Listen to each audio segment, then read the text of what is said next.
Professor Manoj Jha. शुक्रिया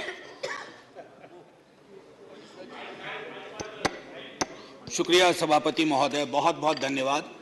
आज का दिन बेहद महत्वपूर्ण है और इस महत्वपूर्ण दिन के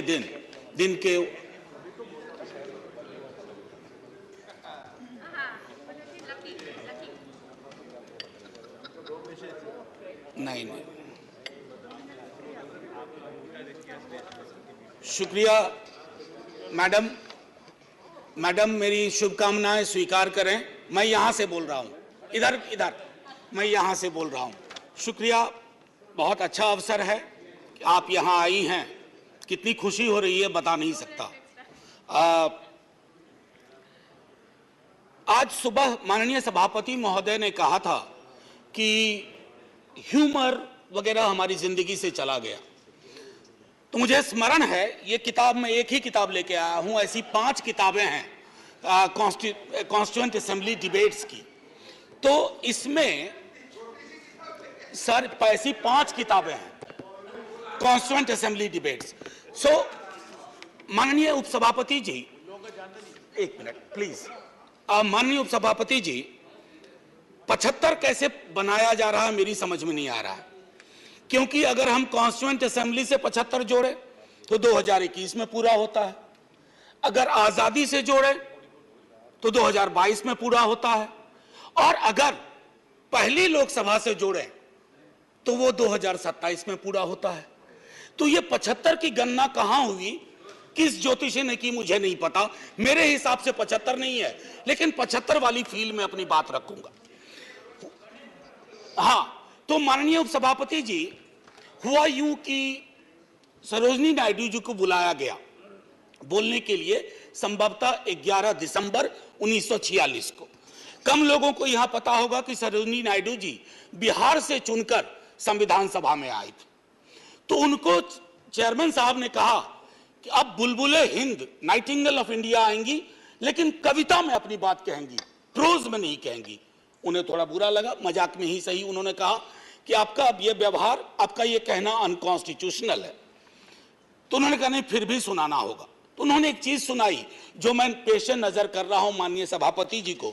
सुबह बड़ी बेसब्री से वो कह रहे थे कि ह्यूमर चला गया, तो उन्होंने सुनाया कि बुलबुल को गुल मुबारक, गुल को चमन मुबारक, रंगीन तबीयतों को रंगे सुखन मुबारक।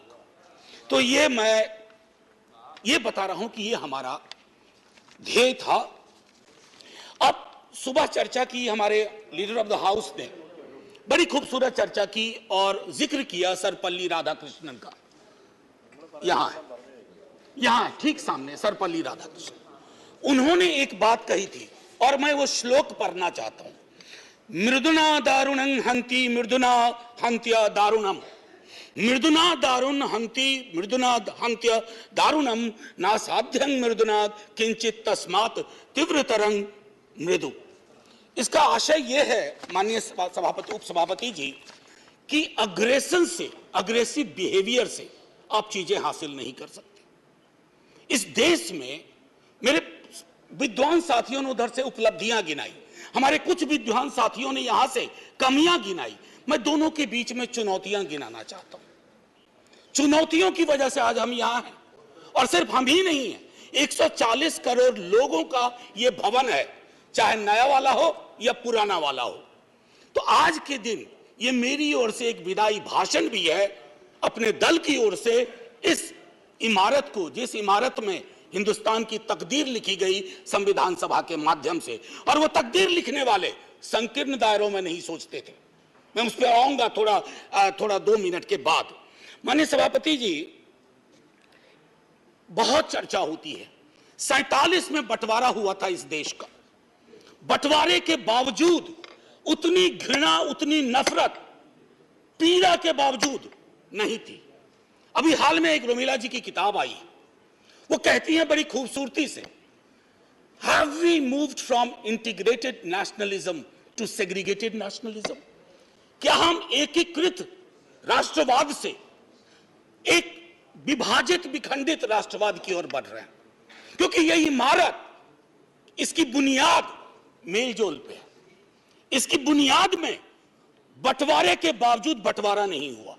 तो मैं हाथ जोड़ के विनती करूंगा, सरकार जरूर बनाइए, अगला चुनाव भी लड़ेंगे, खूब दिल से लड़ेंगे, इंडिया भी रहेगा, भारत भी रहेगा, कोई में से एक चॉइस नहीं है, क्योंकि हमको इंडिया भारत करके जम्बू द्वीप तक नहीं जाना है।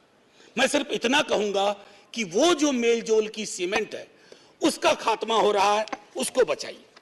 माननीय सभापति जी, मैं दो व्यक्तियों के मध्य में अपनी कुछ बात रखना चाहता हूं। संविधान सभा में ऑब्जेक्टिव रेजोल्यूशन जवाहरलाल जी लेके आए और संविधान सभा में जब ड्राफ्ट सबमिट हुआ तो बी.आर. अंबेडकर ने वो ड्राफ्ट सबमिट किया। तो मैं सिर्फ कहता हूं, ऑब्जेक्टिव रेजोल्यूशन में बहुत सारी बातें थी, ये प्रस्तावना के बारे में, सॉवरेन डेमोक्रेटिक रिपब्लिक के बारे में काफी कुछ बोल चुके हैं, सॉवरेनिटी गिरवी ना चली जाए, मौलिक अधिकारों के बारे में। हमें आपके पीछे एक तराजू है, वो तराजू हमें लगाना होगा कि मौलिक अधिकार में कहां पहुंचे, सॉवरेनिटी में कहां पहुंचे, डेमोक्रेटिक रिपब्लिक के मसले पे कहां पहुंचे। High flying words don't cover up our failures, let's not look for that. और एक मसला आया, उन्होंने एक जिक्र किया ओथ ऑफ टेनिस कोर्ट। माननीय सभापति जी, फ्रेंच रेवोल्यूशन के बाद जब बड़ी शिद्दत से लोग काम में लग गए अधिकारों पर बात करने के लिए, तो राजा को शुरू में परेशानी नहीं हुई, लेकिन राजा को लगा कि कुछ ऐसा कर रहे हैं जिससे खुराफात की बू आ रही है। उसने क्या किया, दरवाजे बंद करवा दिए। जिस हॉल में वो लोग बैठते थे वो चले गए दूसरे दरवाजे रूम में, उसको भी बंद करवा दिया। तो वो चले गए टेनिस कोर्ट में, सारी कार्रवाई पूरी की, उसको कहा oath of tennis court. Oath of tennis court का जिक्र जवाहरलाल जी ने इसलिए किया था कि हमारे अंदर वो जज्बा हो, इमारत बनाने बिगाड़ने से इबारतें नहीं बदलनी चाहिए। हमारा जज्बा वही होना चाहिए जो ओथ ऑफ टेनिस कोर्ट में जवाहरलाल जी, हमारे फर्स्ट प्राइम मिनिस्टर, ने कहा। अब आते हैं कि बाबा साहब भीमराव अंबेडकर जी ने क्या कहा। माननीय सभापति जी, आप जिस इलाके से आती हैं, मैं जिस इलाके से आता हूं, वहां ये बातें बड़ी प्रबल है। आजादी का मूल्यांकन होगा तो इस आधार पर होगा कि राजनीतिक आजादी, सामाजिक आर्थिक आजादी में कितनी तब्दील हुई, अगर नहीं हुई तो क्यों नहीं हुई।